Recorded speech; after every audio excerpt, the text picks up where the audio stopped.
we are getting started here today with our 12 o'clock session. What is STLP and bonus student tech teams, which is also part of STLP.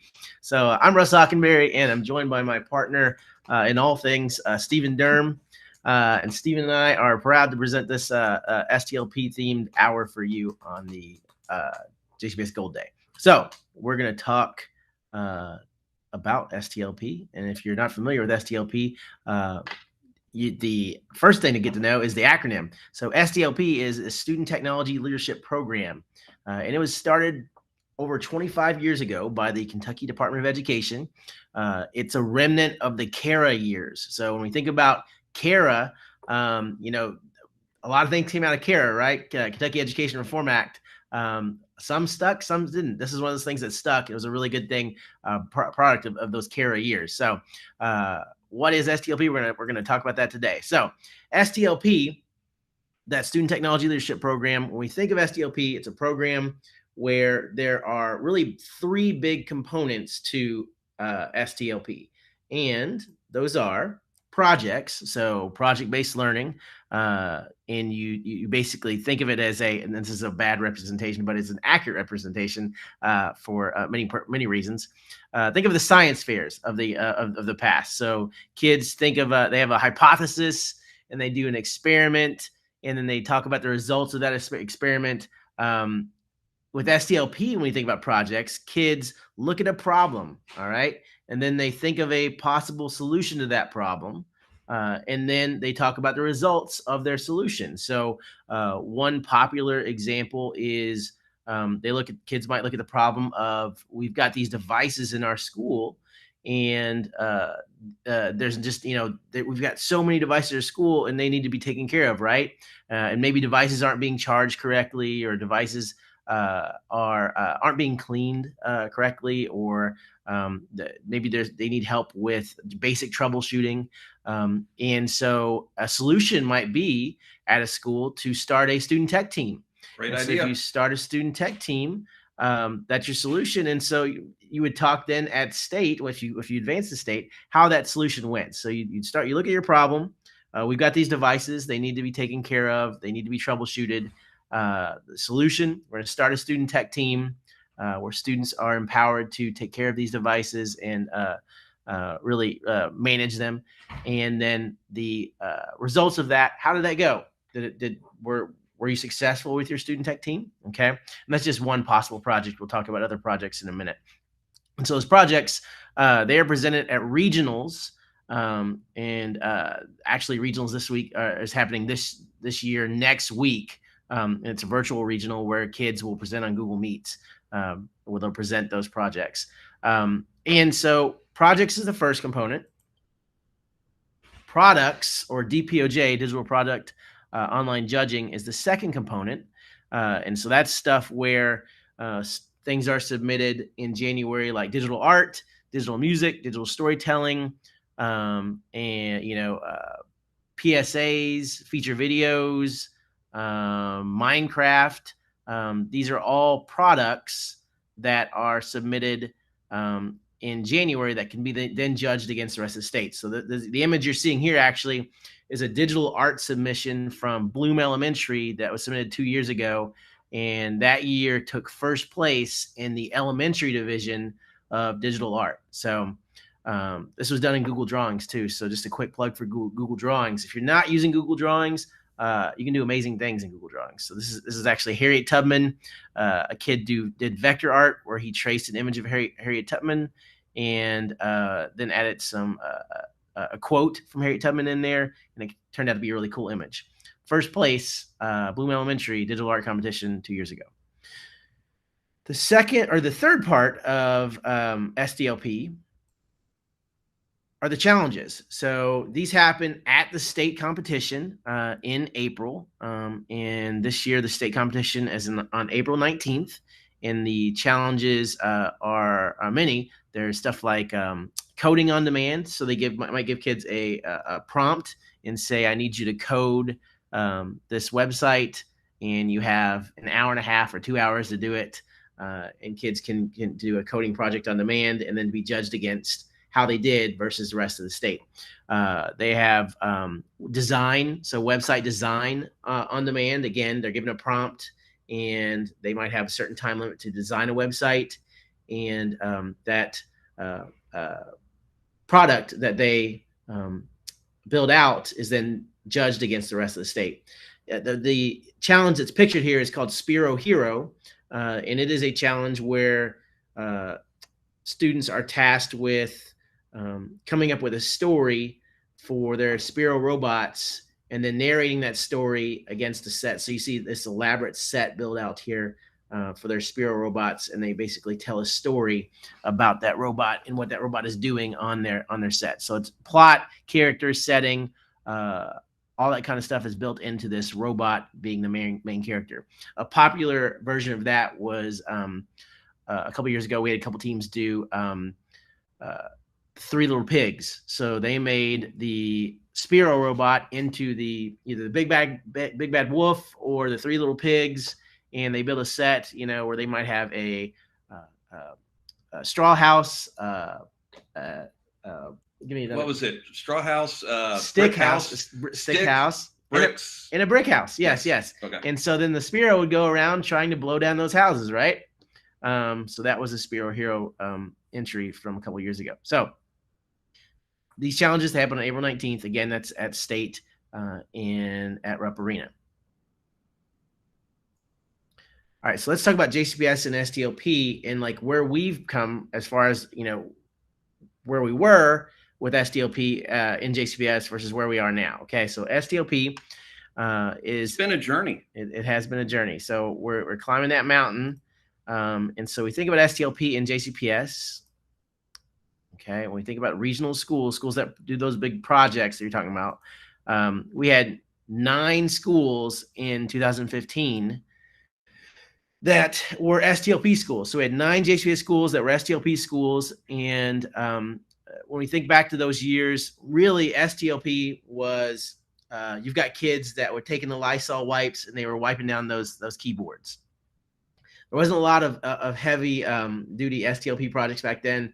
Now we had some, but most of the time what people would call STLP was the kids coming in and they would wipe down the keyboards and make sure they all were all clean, and the mice, and make sure that they were all clean for the next class to come into the computer lab. Because also thinking back to then, we did not have one-to-one devices. So where kids were using computers were the computer labs in JCPS. So that's where the computers were. That's where the STLPs were. They were in those computer labs, and they were generally wiping down keyboards, right? So that was 2015, 2016, 2017, those numbers. In 2017, 2018, we go up to 32 schools and then to 45 the next year. And what really fueled that growth in JCPS was a former member of this team, Sarah Bumpus, Dr. Sarah Bumpus, who went to Lexington one in the fall of 2017 and really learned about what STLP was. And we learned it was a lot more than just wiping off keyboards and wiping off wiping off computer mice, wiping off computer mice. It was project-based learning, and we had to, we find a problem, we think of a solution, we use technology to fuel that solution, and then we put that solution into action, and we kind of found out that's what STLP was, and we grew from that, those original 9, right? So then in 2019, we go up to 82 schools. We go up to 82 schools in JCPS participating in STLP. Now, why did that happen? Well, another byproduct another byproduct of Dr. Sarah Nash Bumpus was she fought hard for those schools participating in STLP to get stipend for their coordinators, to get buses to and from regionals, which were happening at U of L at the time, and to state, which happens at Rupp Arena in Lexington. which is a really, really cool event. And also, we were providing subs back then, right? We were providing subs for coordinators as well back then. So we kind of put the financial backing behind STLP in 2019, and we saw 82 schools jump on board the STLP train in JCPS. The next year is the COVID year. Things go virtual. When we think about STLP, everything was virtual. There was no in-person state at Rep Arena. It was all online that year, and we had 84 schools participating. 84 schools participated during that COVID year with STLP. And I got to say, I like the picture of Dr. Sarah Bumpus in there, but there should be a picture of Russ Hockenberry too, because you've led up the STLP strategy the last couple of years and actually got it through the COVID times and kept those numbers up. Thank you. Yes. All right, so let's look at from that COVID year. We come back to our first in-person year back from COVID, and we go to 78. We have 78 schools participating, which is a great number. Still, we did decline a little bit, but still a great number. But we did have in-person state that year. That was just this past spring, actually, which was a great return to in-person. After it had been 2 years actually since we had in-person state. So if we go back, this was the last time. 2019 was the last time we had actually had an in-person state. So last year, those are last year's numbers. In the year we had 78 projects, we probably had a lot of DPOJ submissions, didn't we? We did because digital learning, it was very, with distance learning, there's a lot of digital opportunities, right? And then this year, as far as JCPS regional schools go, schools that are participating in next week's regional on November 16th, we have 90 schools that are participating in regionals this year, okay? So the thing about that is we've got 90 schools, and we come a long way from 9 schools that participate in 2015, 2016, but 90 schools, but think about JCPS and how big we are. We have 150 plus schools in JCPS. So there's a lot of opportunity here for schools that are not participating in STLP, that currently do not participate in STLP. So I'd love to get to this number to 150 or 100, however many schools we got a bunch of schools, right? Yes. So every school participating in STLP, all right? That's the goal. 90 is a lot. We want more though. We always want more. And so that's kind of what I put this mountain down here for is we got to get over that hump. We got to get to 150, 160 schools. Okay. So let's do that for 2023, 2024. I want to see that number in the hundreds for sure. All right. So when you think about those projects, when you talk about those 90 schools participating in regional projects, this is the project statement that they all come up with, right? Our project is blank. All right. So it might be, again, our project is student tech teams. The problem, challenges, it addresses is we've got all these devices, and it's a lot of work on our school technology coordinator. How can we take some of that load off of that person and also learn valuable tech skills? We picked it because we noticed there was a need for that in our school, right? And the technology we'll use is maybe the kids are using a Google form that they send out to teachers that the teachers then request help for or assistance with. Maybe they're keeping a Google sheet where they're talking about the things that they've done in certain rooms throughout the year. Maybe they've built a Google site with helpful tech tips that their teachers and students can access. So there's lots of possibilities there, right? But I always tell people, if you can fill out this implementation statement, then you've got an STLP project. And the truth is, with any kind of project-based learning, you can fill this out. So those schools that aren't participating currently in STLP, surely you do something in your classrooms that can fill out this implementation statement, and then we'll count it as STLP, right? All right. So let's talk about project examples. This is an example of a project from maybe 4 or 5 years back. This is Olmsted South, and their project was Women in Technology. And so the problem they looked at was and it's an all-girls school. Olmsted South is an all-girls school. Problem that they looked at was the issue of girls going into STEM and technology career fields. And so it's a very well-known statistic out there that fewer women and women go into STEM and career tech fields, and they also major in less in those fields in college, right? So their goal was to get more women and girls interested into those career in those STEM and technology career fields by inviting women from the community to come in and talk to the students at Olmsted South about those STEM and tech career fields, right? And so they invited these women to come to a Women in Technology night at Olmsted South, where they talked to the students at Olmsted South about their careers and what it takes to get there, and possibly some of the classes they might look at taking in high school, which then lead to the majors in college, and so on and so on. So that was their effect. Their goal was to have that ripple effect of, hey, we expose this student to this Women in Technology career night at Olmsted South, which then piqued their interest, which made them choose a route in high school that then led them to a college major in a STEM field, which then led them to a STEM career in the future. That's making change. That's awesome. Yep. And so here's an example of that. We talk about student tech teams a lot. Student tech teams. So this is a Newburgh Middle School a student tech team. This was their project where they were going around, and these are three members of their tech team. They go around and they troubleshoot technology issues, Chromebook issues at their school, and then they use like a Google Sheet and a Google form to keep track of those issues, right?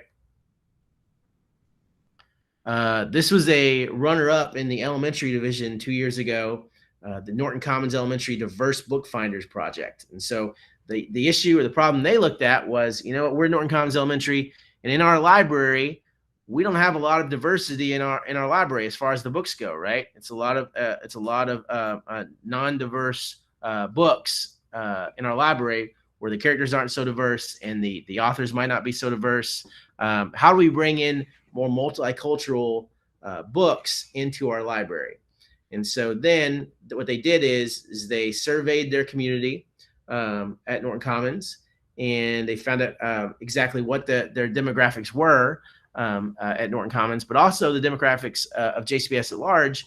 And they looked to bring in books that were representative of all the communities that they had in their school, as well as JCPS, as well as Louisville, to make their library a more diverse collection of books. Okay, and so that's what culminated in them after surveying these stakeholders, community stakeholders. They built a website, they made videos, they did all kinds of stuff, and then they were able to bring in a more diverse selection of books into their library. And this was, again, the runner-up for state in 2021. All right, so again, there's that implementation statement. So if you're out there and you're watching this at any point and you're like, okay, our school doesn't have an STLP coordinator, which I don't think I'm legally allowed to show who that.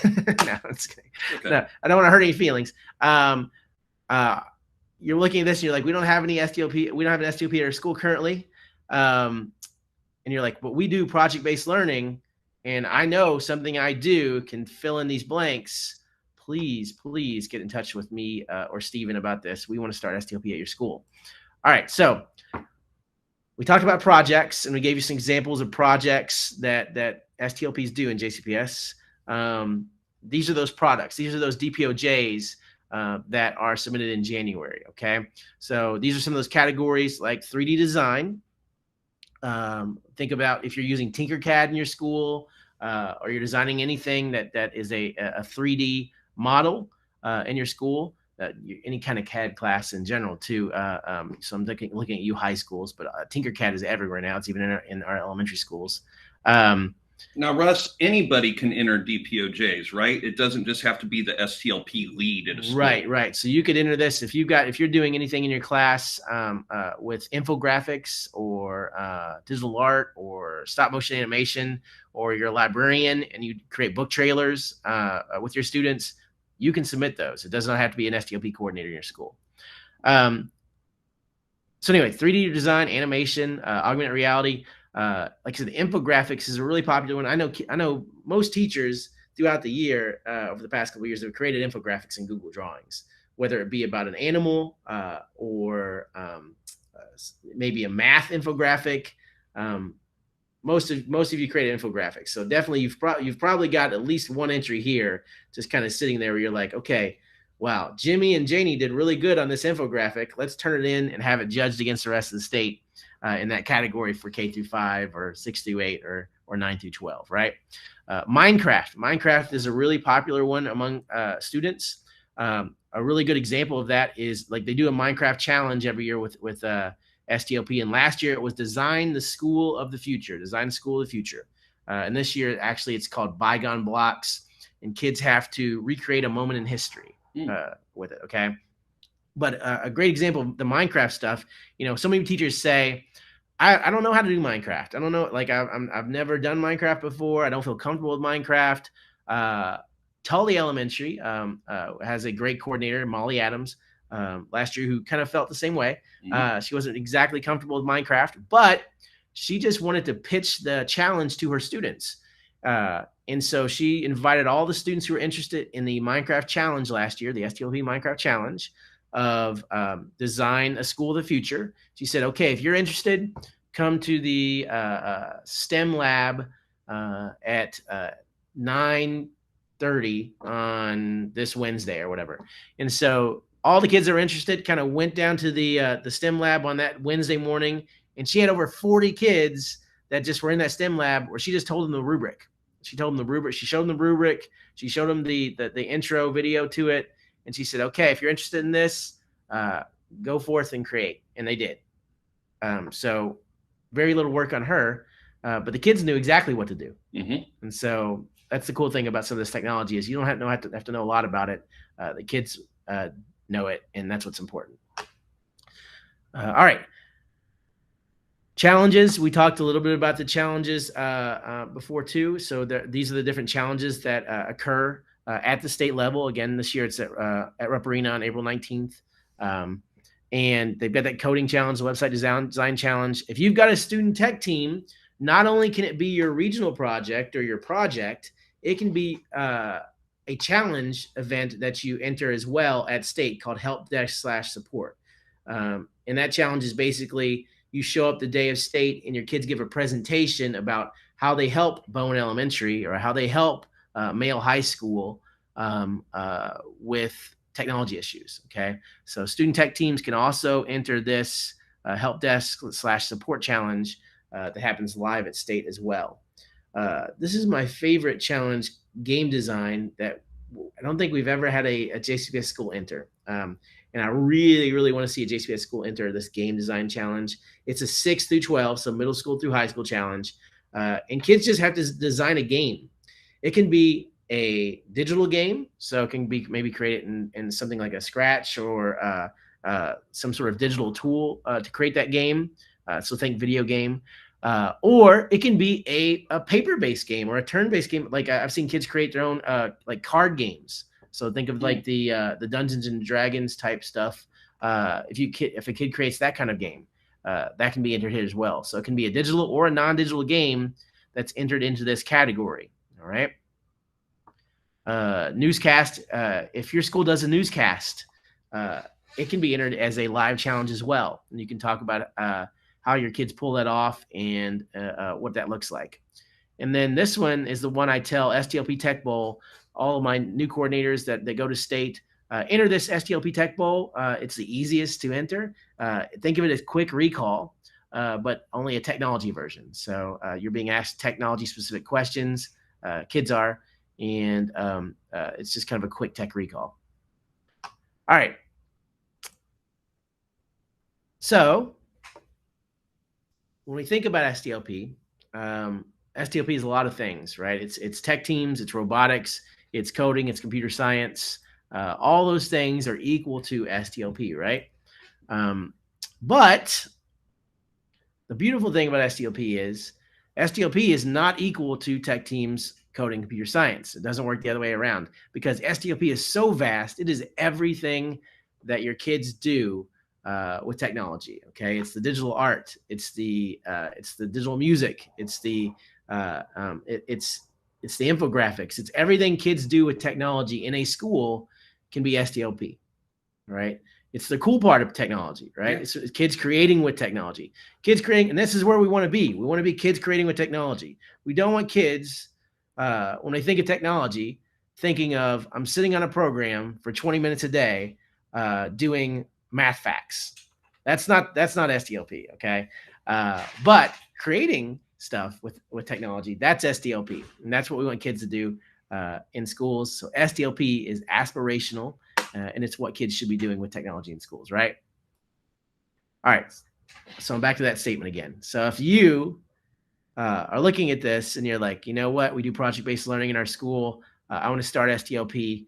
If you can fill in those blanks, you've got an STLP project, please reach out to me, Hockenberry, Hockenbury, at Jefferson.ky schools.us. Yeah. Right, exactly. And let me know, because I'd love to help you start an STLP in your school. All right, so with that, we're going to talk about one aspect of STLP now, student tech teams, Mr. Stephen Durham, and he's going to take over. All right, we're going to switch chairs here. It's a hard act to follow. Thank you, Russ, for all the great STLP information and leadership. So I'm Stephen Durham. I'm with the Digital Innovation Team.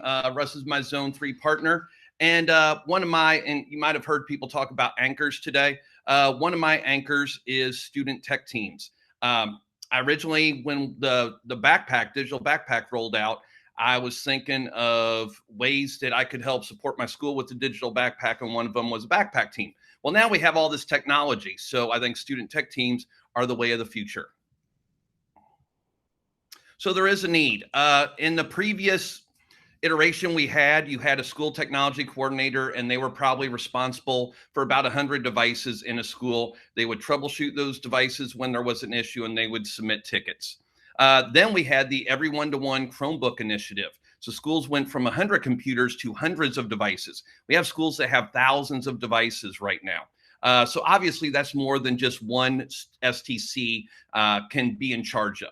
So along with that comes the Chromebook management. If you have a large inventory, you also have to have a system in order to control the inventory. And that system is, we currently use ITAM to assign devices to students.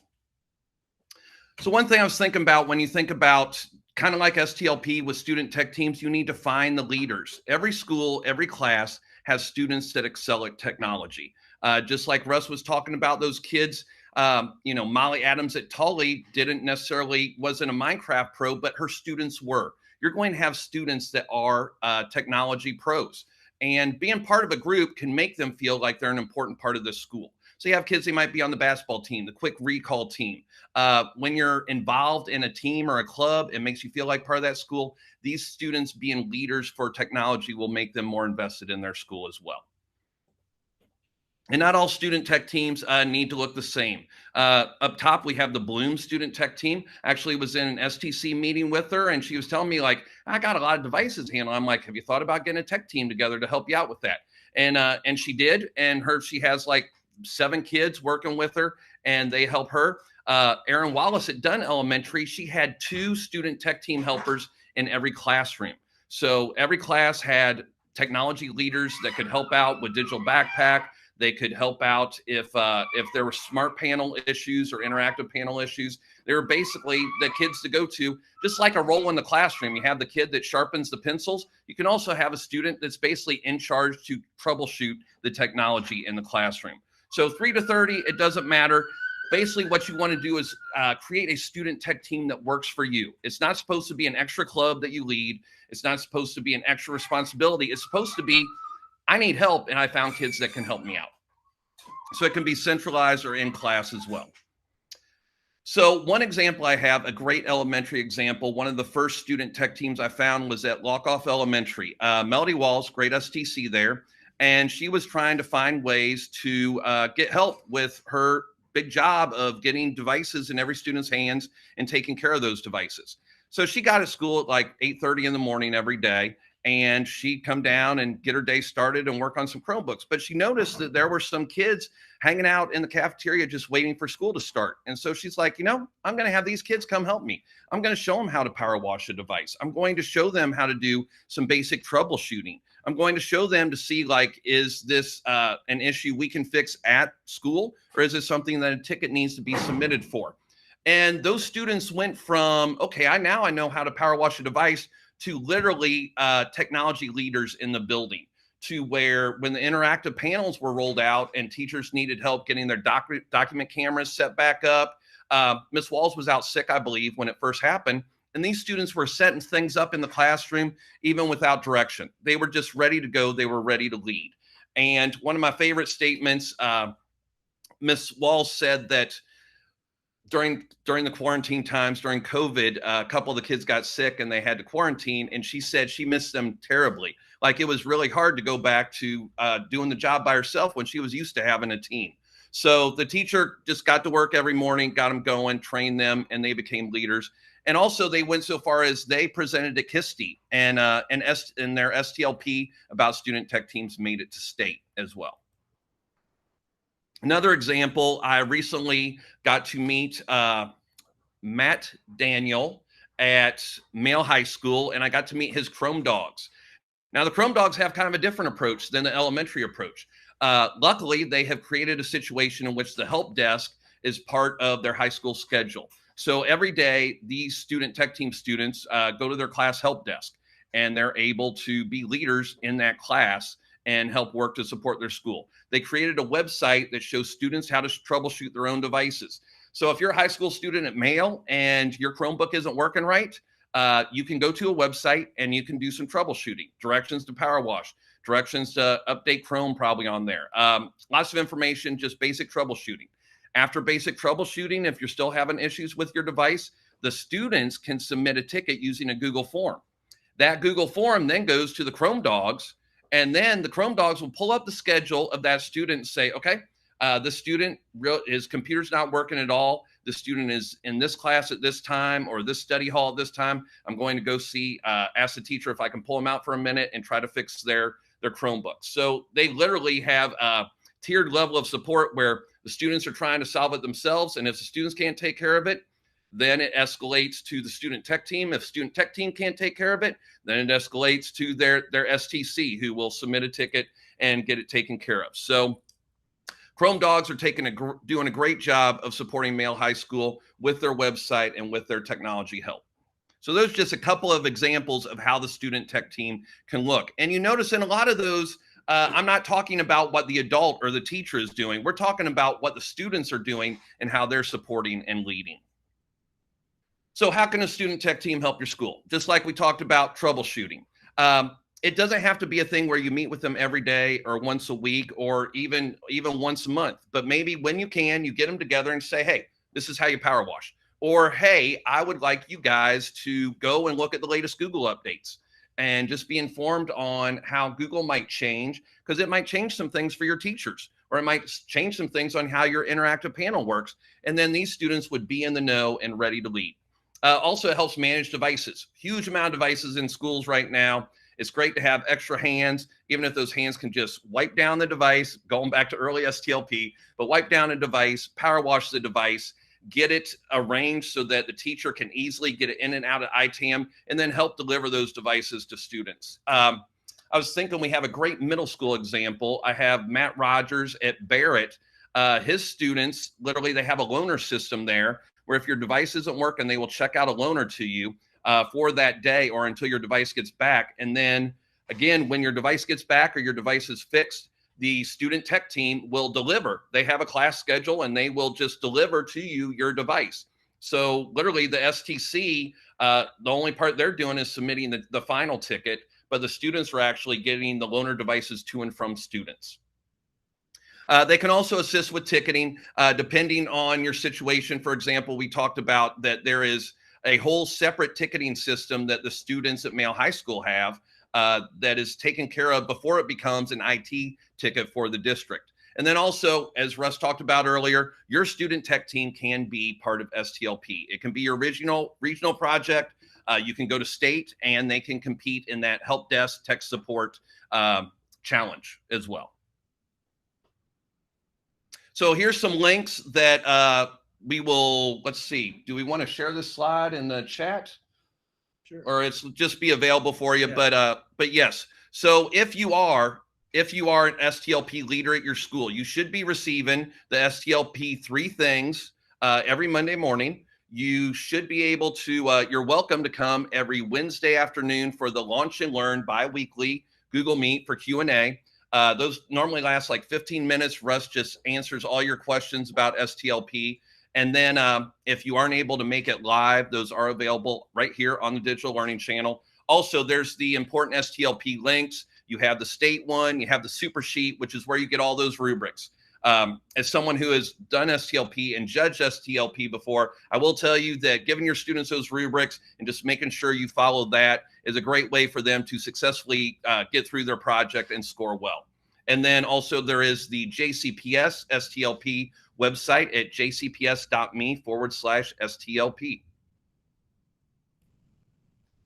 And like, you want to talk about that, Russ, or? Yeah. So again, if you're out there and you're not doing STLP currently, please reach out to myself or Steven and say, hey, I'm interested in STLP and I want to get started with it. And it's never too early to get started for next year. So we'd love to get you started for next year, even if you don't submit anything this year. And that's pretty much all we've got, Steven, I believe. Yes. So thank you for joining us today on the Digital Learning Channel. Yes, Stephen Durham, if you have any questions about student tech teams, please reach out to me. I'm happy to support you and your school. And Russ Hockenberry with STLP. Thank you, everyone.